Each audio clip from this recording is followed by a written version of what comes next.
Well, it's the second week of LCS playoffs here, mid-season showdown, I guess. One of the two, maybe both. Playoff. Of course, this coverage is brought to you by Alienware. I'm joined right now by PapaSmithy to talk about how things have been going on 100 Thieves. So, 100 Thieves, a team that has been dominating a lot of the conversation in the LCS recently because of some unfortunate losses and obviously the late split switch of players. So first off, let's talk about today. A clean 3-0 sweep over Dig. Was this what you all expected? I think you always have to leave yourself open for anything. This is actually our first playoffs best of 5 win since I arrived, which is heartening. But we had a 2-0 head-to-head against Dignitas. We know these players really well. Obviously, Salico and Fake God from being on the squad for a couple of years. And lost in the conversation is that a lot of our struggles were against the top teams. 1 and 5 in regular season against C9, TLTSM, and we only lost 7 games, right? So at the end of the day, definitely not a surprising victory. Definitely not one that we're all planning a big celebration afterwards. But on the one hand, like you mentioned, with kind of being at siege, it felt like it's kind of a reaffirmation that we're doing something right over here. If you check Twitter, they didn't seem to think much of that. But so that part feels good, but still all to prove. Still a lot to do, and we look to next week against TSM as that real test. Yeah, I mean, you say it's a real test. I mean, how worried are you about that, especially given that, as you mentioned, a lot of your losses were to these top teams? You're going to be facing one next week. I mean, worried is not the word I would use right now, but at the end of the day, like, it's going to be a really competitive series. If we're going to win, it's not going to be a clean 3-0 like it is today. I have a lot of respect for TSM and what they've built there. We've scrimmed them a lot over the course of the year. Obviously, Tony was Bjergsen's coach a couple of years ago. So at the end of the day, we know they're a good team. They've kind of had the reverse trajectory of us, right? Powering up over the split, whereas obviously we had our struggles and front-loaded a lot of the happiness, which, what have we done lately? Yeah. So because of that, I really hope it's a competitive series, and if we can take the win there, then, all gloves are off. But that's the big data point. So worry isn't a word, because, I mean, we have to focus on our stuff and improving. But today, at least, was a stabilizer, and now it's, hey, we're playing a really good team next week. How are we going to beat them? Right.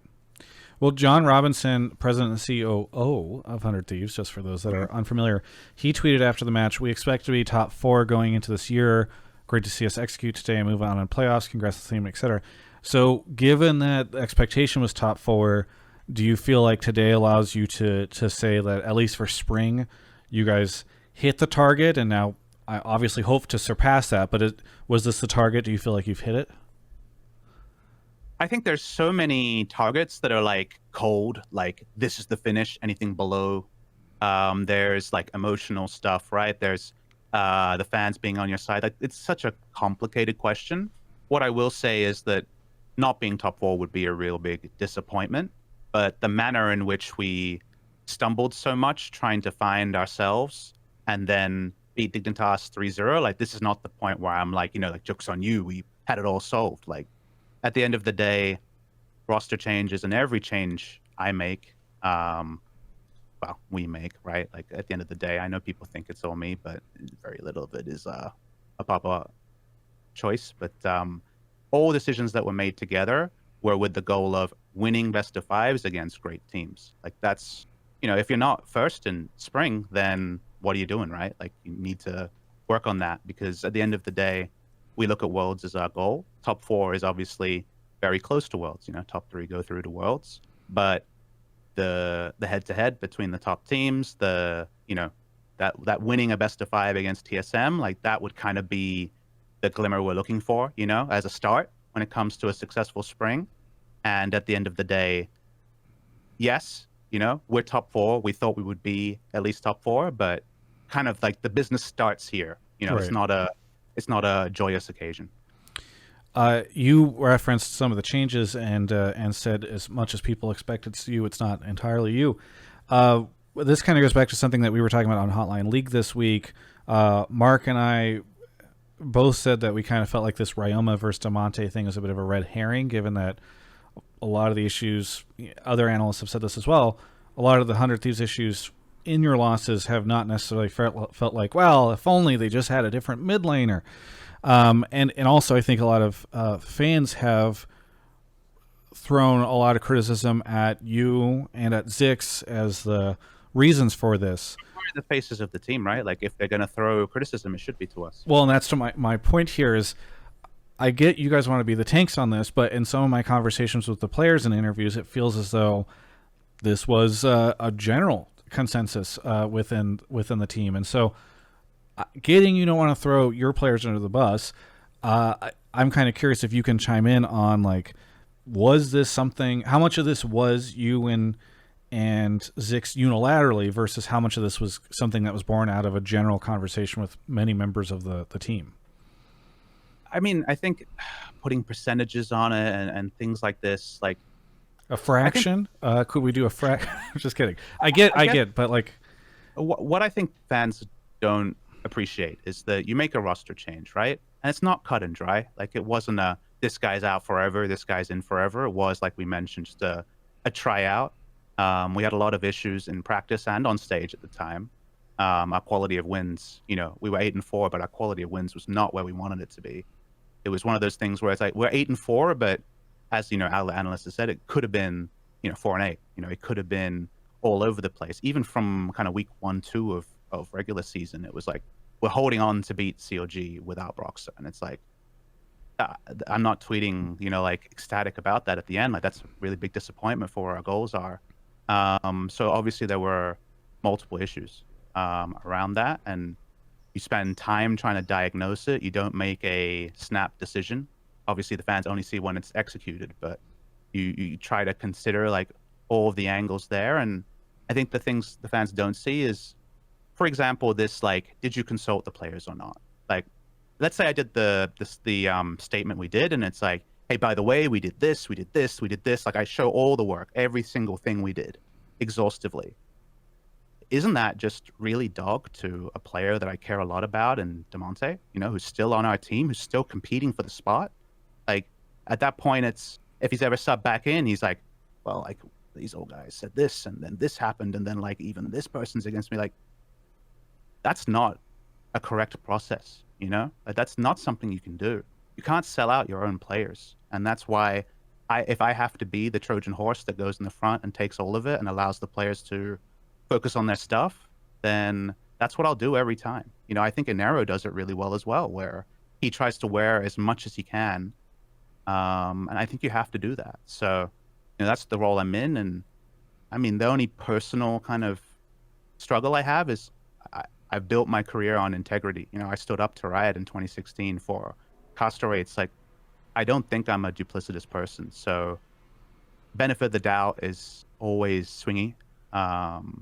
And I understand in this case where it felt like a stroll too much, or 100 Thieves as an org overshadows me, or maybe I've been out of the limelight too long. I got an ankle injury and I'm 34, so maybe I'm just past it. But it definitely, if everyone jumps to the worst possible conclusion that it's nepotism is the word they love to use. Yeah, it's a new word that people are using, I guess. Yeah, but it's like, if they're calling me a nepotist and it's all me, and the players are, out of sight, out of mind from that, and getting to practice and get better, then it's worth it in my books, even if it's honestly not that easy some of the days. Yeah.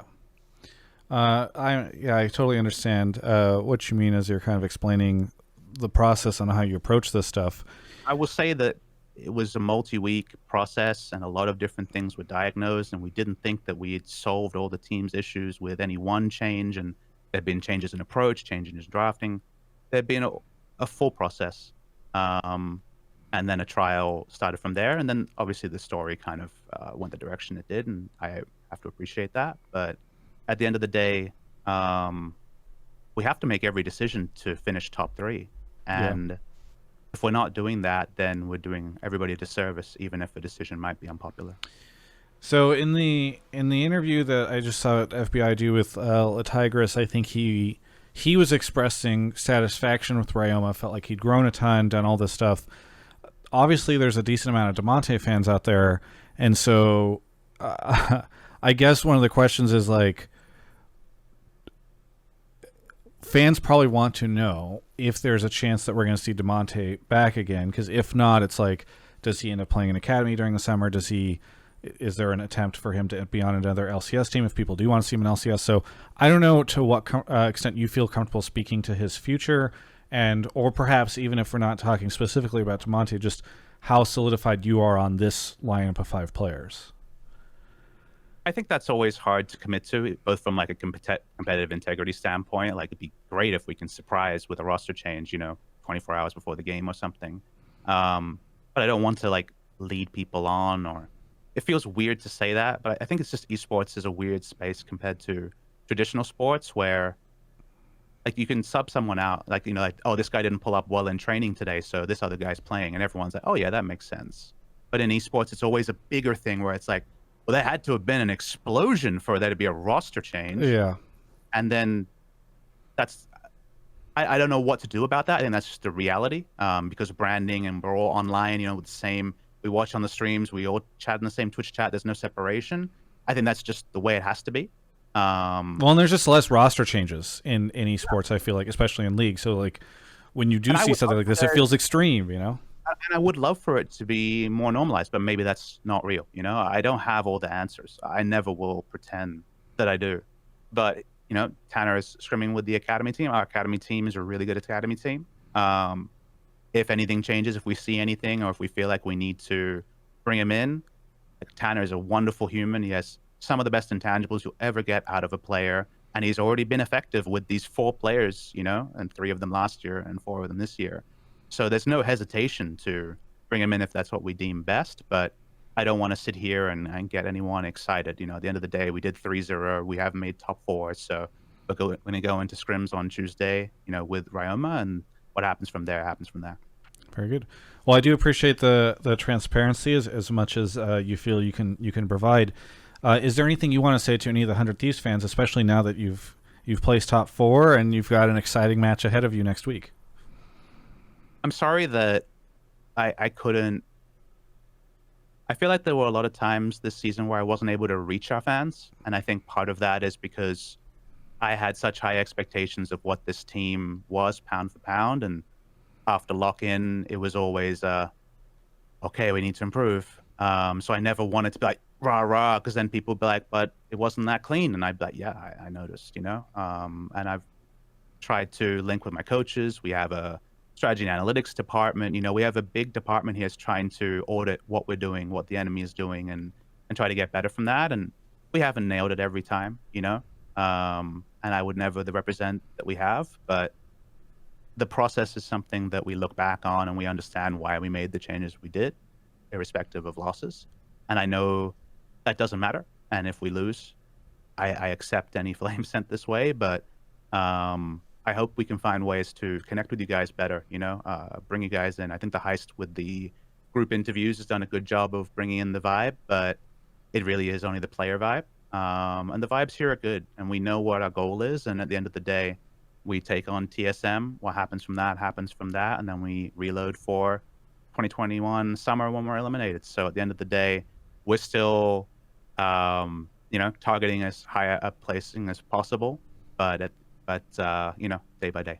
Well, I have heard from some 100t's fans that you are active on the 100t's Discord too, and that people have gone in there and kind of asked questions. You've been responsive, so yeah, that was cool to hear. I like to get in. I tweet after wins and losses, even though you know what to expect after losses. Yeah. And I get on the Discord because I love our community, and I understand this idea of like, well, I didn't really get to see why this happened, and it didn't lead to the obvious result. Therefore, I'm less confident in it. And I completely get these people. A lot of our decisions is based on internal data, internal information. So it's one of those things where it's like, I wish I could show you why we got where we got, but please, week by week, if we don't show that improvement, get out there, voice your displeasure, and however you do it, aggressive or passive, we'll learn something from it. Hopefully respectfully, regardless. I mean, look, everybody, hey, I'm a sports fan. When Manchester United loses, I throw out, my French. But, at the end of the day, it is what it is, and we love you however way you come. So we really appreciate you following us, and hopefully you're there for us against TSM next Sunday. Very good. Well, hey, thank you so much for the interview. I really, again, appreciate the candidness. And for everyone else, you can check out the rest of my coverage of all things LCS right here on my YouTube channel. What is your favorite type of pie? Well, if you answered cherry, and even if you didn't answer cherry, boy, do I have some good news for you. Alienware has now done the first ever mechanical keyboard laptop situation as a collaboration with Cherry. So when you guys hear about like Cherry keys or whatever, you can now get those on as an upgrade, an optional upgrade on the M15 and M17 laptops. It's just got announced this week as I'm filming this outro. So go check them out over at alienware.com/Travis. There's a link in the description below. But it's kind of cool because, you know, a lot of people, they don't, especially gamers, they want that kind of mechanical feel. And now you can actually get that in a laptop, which normally you can't. So it's really cool that Alienware has been able to do this with Cherry. You can go find out more information about it on the Alienware site. And I had thought about getting some cherry pie and eating it in this outro. And then I just I didn't get around to it. And sometimes I worry about my lack of commitment to really making these outros as great as I envision them to be.